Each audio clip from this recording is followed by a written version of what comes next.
High court ಮತ್ತು supreme court ಆದೇಶಗಳ ನಡುವೆಯೂ ಸಾಣಾಪುರ್ water ಫಾಲ್ಸ್ನಲ್ಲಿ ಅಕ್ರಮ ಬೋಟಿಂಗ್ ಮತ್ತು ಅಪಾಯಕಾರಿ ಜಲಕ್ರೀಡೆಗಳು ಮುಂದುವರೆದಿದ್ದು, ಸಾರ್ವಜನಿಕರ ನಿರಂತರ ದೂರುಗಳ ಬಳಿಕ ಕೊನೆಗೂ ಅರಣ್ಯ ಇಲಾಖೆ ಹಾಗೂ ಗ್ರಾಮ ಪಂಚಾಯಿತಿ ಅಧಿಕಾರಿಗಳು ಜಂಟಿಯಾಗಿ ಕಾರ್ಯಾಚರಣೆ ನಡೆಸಿದ್ದಾರೆ.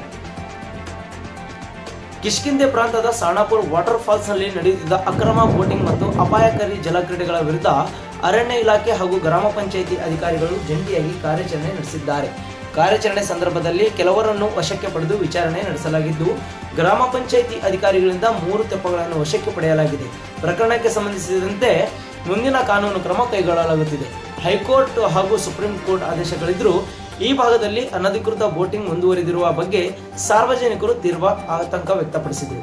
ಈ ಹಿಂದೆ ಇದೇ ಪ್ರದೇಶದಲ್ಲಿ ಹಲವು ಅಪಘಾತಗಳು ಸಂಭವಿಸಿ ಪ್ರವಾಸಿಗರು ಪ್ರಾಣ ಕಳೆದುಕೊಂಡಿದ್ದು, ಇತ್ತೀಚೆಗೆ ಹೈದರಾಬಾದ್ ಮೂಲದ ವೈದ್ಯರೊಬ್ಬರ ಸಾವಿನ ಘಟನೆ ಕೂಡ ಸುರಕ್ಷತಾ ಕ್ರಮಗಳ ಅಗತ್ಯವನ್ನು ಮತ್ತೊಮ್ಮೆ ಎತ್ತಿ ತೋರಿಸಿದೆ.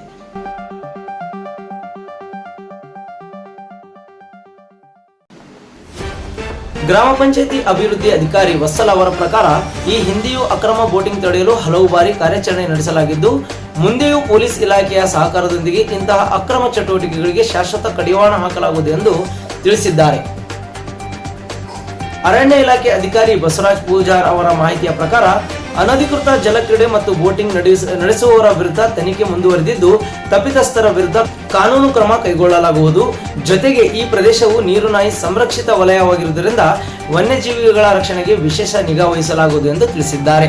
ಹೈಕೋರ್ಟ್ ಮತ್ತು ಸುಪ್ರೀಂ ಕೋರ್ಟ್ ಆದೇಶಗಳ ನಡುವೆಯೂ ಅಕ್ರಮ ಬೋಟಿಂಗ್ ನಡೆಯುತ್ತಿದ್ದ ಸಾಣಾಪುರ್ ವಾಟರ್ ಫಾಲ್ಸ್ ನಲ್ಲಿ ಕೊನೆಗೂ ಅಧಿಕಾರಿಗಳು ಕಾರ್ಯಾಚರಣೆ ನಡೆಸಿದ್ದಾರೆ. ಆದರೆ ಈ ಕಾರ್ಯಾಚರಣೆ ಕೇವಲ 1 ದಿನಕ್ಕೆ ಸೀಮಿತವಾಗದೆ ನಿರಂತರವಾಗಿ ಮುಂದುವರೆದರೆ ಮಾತ್ರ ಪ್ರವಾಸಿಗರ ಸುರಕ್ಷತೆಗೆ ಮತ್ತು ಕಿಷ್ಕಿಂಧೆ ಪ್ರಾಂತದ ಗೌರವವನ್ನು ಕಾಪಾಡಲು ಸಾಧ್ಯವಾಗಲಿದೆ ಎಂದು ಅಭಿಪ್ರಾಯಪಟ್ಟಿದ್ದಾರೆ.